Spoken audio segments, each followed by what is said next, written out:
মামা চলো গিয়ে আমরা ড্রয়িং করি। এসো। শোনক, তুই কিন্তু সহ্যের সীমা ছাড়িয়ে যাচ্ছিস। তোর এই বাড়াবাড়িগুলো বন্ধ কর। কাকিমুনি, তোমার ছেলেকে ভালো করে বোঝাও, ও যেন বাড়ির পরিবেশ এইভাবে নষ্ট না করে। দেখো, আমার মেয়ে বড় হচ্ছে, আমি চাই না আমার মেয়ে বড়দেরকে অসম্মান করতে শিখুক। আর হ্যাঁ, নিজের সম্মান নিজের কাছে, সেটা ঠিক রাখতে পারলে সমস্ত সম্পর্ক ঠিক থাকবে। আর আমি চাই এবারই সবার সাথে সবার সম্পর্ক ঠিক থাক। চলো মামা। কি রে, তুই এখানে? আমি তোকে সারা ঘর খুঁজে বেড়াচ্ছি। এনে এটা রাখ। বাবা বললেন কাল পাকা দেখায় তুই এই শাড়িটাই পরবি, তাই আমি মায়ের এই শাড়িটা বের করে রেখেছি। নে ধর। তুমি কি খেপেছো নাকি বড় বৌদি? মায়ের এই শাড়িটা আমি কালকে পরে ওয়েস্ট করব? আমি শাড়িটারি কাল কিচ্ছু পরবো না।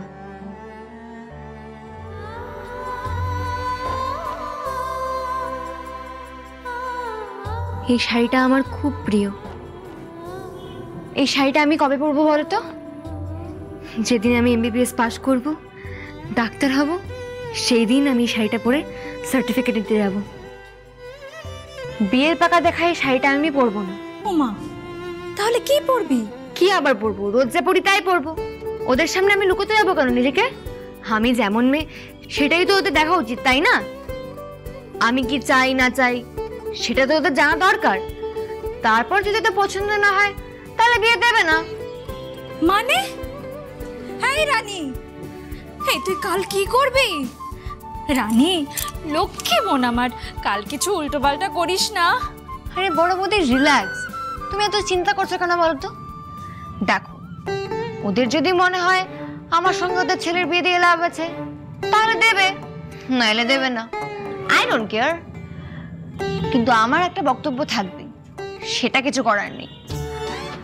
আচ্ছা তুমি এখন যাও তো, আর এই শাড়িটা আমার কাছে থাকবে। তুই আমার কথাটা শোন। আমি এখন আর কিচ্ছু শুনবো না বড় বৌদি। আমার কথাটা চলো, তুমি এখন যাও। আমার অনেক কাজ আছে। প্লিজ প্লিজ বড় বৌদি, আমার কথাটা শোন। এই, তুই এবার ঘরে যাবি? তখন থেকে কনস্ট্যান্ট অসভ্যতামি করে যাচ্ছিস। মা, তোমার ওর হয়ে আর কিছু বলার আছে? আশা করি নেই। তাহলে ওকে এক্ষুনি ঘরে নিয়ে যাও, না হলে কিন্তু আমি। বাবা, ভয় দেখাচ্ছিস?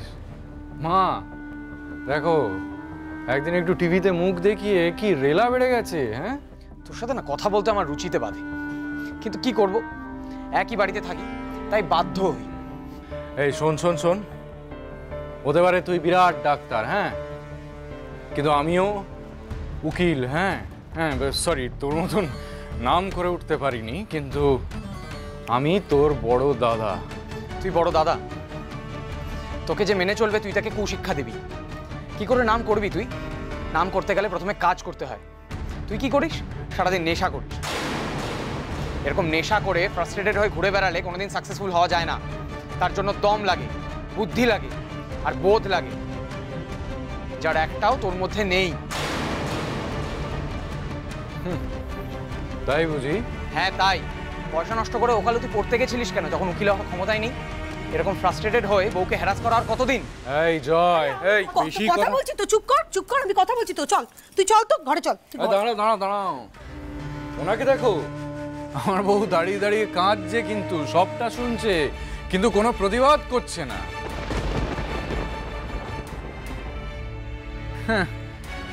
খারাপ বউ এরকমই হয়, বুঝেছো? ঠিক এরকম। তুই চল না, চল, চুপ কর। আরে সবাইকে চেনা হয়ে গেছে আমার। হ্যাঁ চল ঘরে চল। তোর ভাগ্য ভালো না মেজ বৌদি এখনো কিছু করেনি। করলে না আমি সাক্ষী দিতাম, আর তুই জেলে থাকতিস এতদিনে।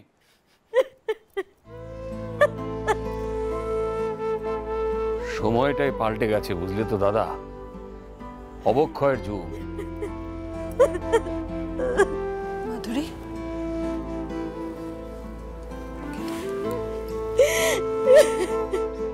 এদের তুমি যতই শেখাও শিখবে না। সেই মন, সেই শিক্ষা কোনোটাই এদের নেই। নইলে আমার ছেলে এইরকম তৈরি হয়, এদের দেখলে জীবনের প্রতি ঘেন্না ধরে যায়, সব ভেঙে পড়ছে। ওই সৌনকদের মতো মানুষগুলোর কাছে না কোনো কিছুর কোনো মূল্য নেই। নইলে আজ এই বাচ্চা মেয়েটার সামনে ওই রকম নোংরামিটা করতে পারতো?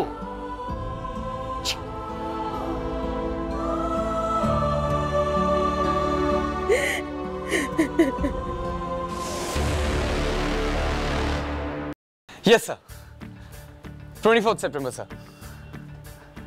I am also very excited. হ্যাঁ হ্যাঁ, thank you for this honour sir. হ্যাঁ, আপনাদের সাথে কাজ করব। হ্যাঁ হ্যাঁ হ্যাঁ, see you on 24th, sir. Thank you, bye bye bye bye. Yes yes. কি রে, কি হয়েছে? কোনো কাণ্ড করেছিস নাকি রে? সাড়া ফেলে দিয়েছে, দিকে দিকে দুর্জয় সেনগুপ্ত সাড়া ফেলে দিয়েছে। 24th September be healthy nursing home একটা 5-স্টার হোটেলের ব্যাংকোয়েট বুক করে প্রেস কনফারেন্স করছে, জাস্ট টু ডিক্লেয়ার যে দুর্জয় সেনগুপ্ত ওদেরকে জয়েন করছে, আর তার জন্য be healthy nursing home honoured.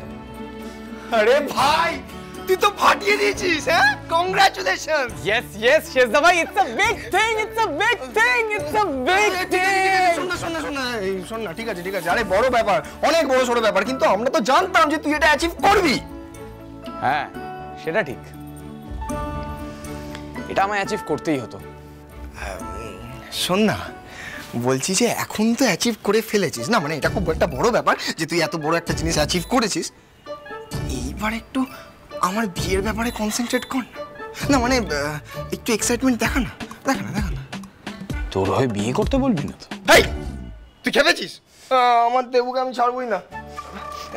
শোন না, বস।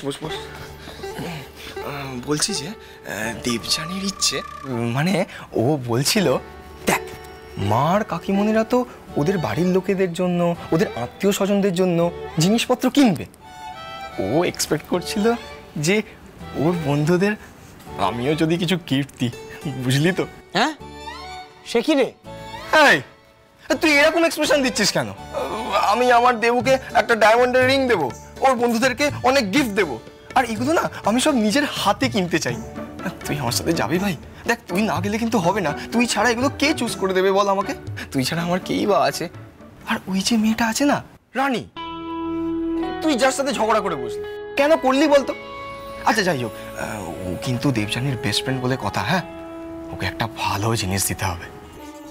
সত্যি শেষদা ভাই, তুই যা বিয়ে নিয়ে শুরু করেছিস, আচ্ছা তোর পকেট থেকে এতগুলো টাকা বেরোবে, তোর হার্ট অ্যাটাক হয়ে যাবে না তো? এই, একদম ফালতু বকবি না। ফালতু? তুই যা কঞ্জুস, তোর পকেট থেকে তো 10 টাকা বেরোতে চায় না। মাসের প্রথমেই তো মাইনে পেয়ে ব্যাংকে ফেলে দিস খরচার ভয়, আর তুই করবি ওদের জন্য খরচা, তাও আবার নিজের টাকায়।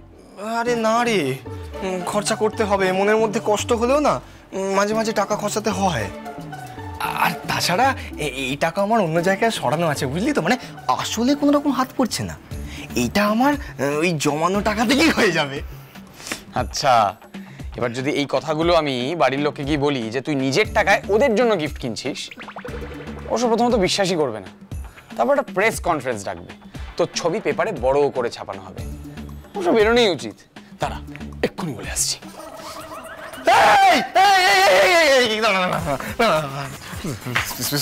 তুই চুপ করে থাকতিস? দেখ, কাউকে বলিস না, দেখ এরকম করতে নেই, এই ব্যাপারটা পুরো আমার ব্যাপার। You just have to help me, okay? আচ্ছা শোন না, বলছি যে দেবুর এই যে বেস্ট ফ্রেন্ড রানী, ওকে তোর কেমন লাগে? বেশ চয় টক্কা না? কেমন কাকিমণির মুখের ওপর কটাস কটাস করে জবাব দিল। কাকিমণি ওর সাথে পেরে না উঠে খুব খোঁজেছে। ওরকম দাঁত বার করে হেসো না। মা খোঁচে গেছে মানে তোমার এই বউকে বলে দিও যে নিজের ওই বেস্ট ফ্রেন্ডের থেকে দূরে থাকতে, আর নিজে ওকে নিয়ে অত গদগদ হয়েও না।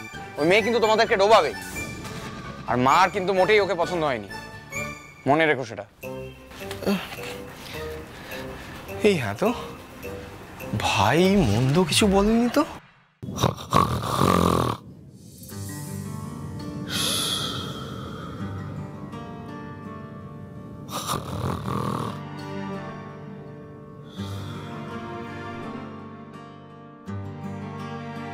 দেখবি কি করতে রেখে দেবো।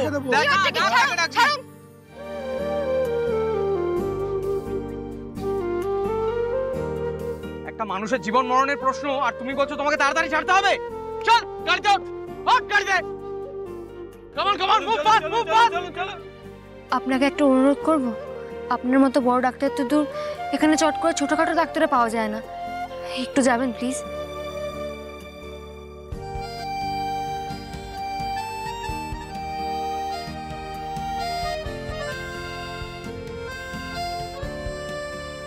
আপনাকে অনেক অনেক ধন্যবাদ। আজকে আপনি না থাকলে ওনাকে হয়তো আর বাঁচাতে পারতাম না। Thank you so much. কিছু মনে করবেন না, কত টাকা ফিজ নেন তা দিয়ে তো আর বড় ডাক্তার বিচার হয় না। বড় ডাক্তারের প্রধান কর্তব্য আগে রোগীকে বাঁচানো। তুমি তো ডাক্তার হতে চাও। হ্যাঁ ডাক্তারবাবু, এটা আমার স্বপ্ন। তোমার মনে হয় ডাক্তার হওয়া খুব সহজ? তার চেয়ে ভালো তোমার বন্ধু যেমন বিয়ে করছে, তুমি একটা ছেলে দেখে বিয়ে করে নাও। সবার দ্বারা তো সবকিছু হয় না। সব ছেলের একরা, মেয়ে মানে বিয়ে করে সংসার করা। এটা নাকি আধুনিক, শুধু ব্যাকডেটেড মেন্টালিটি না, অহংকারও শুরু আনা। এত অহংকার কিসের আপনার?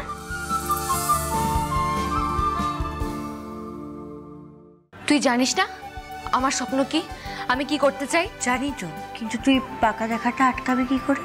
রাজি করাতে হবে না, আজ আসুক না ওরা। আমি এমন নাটক করব যে বাবা নিজেই বলবে এই মেয়েকে বিয়ে দিয়ে কাজ নেই।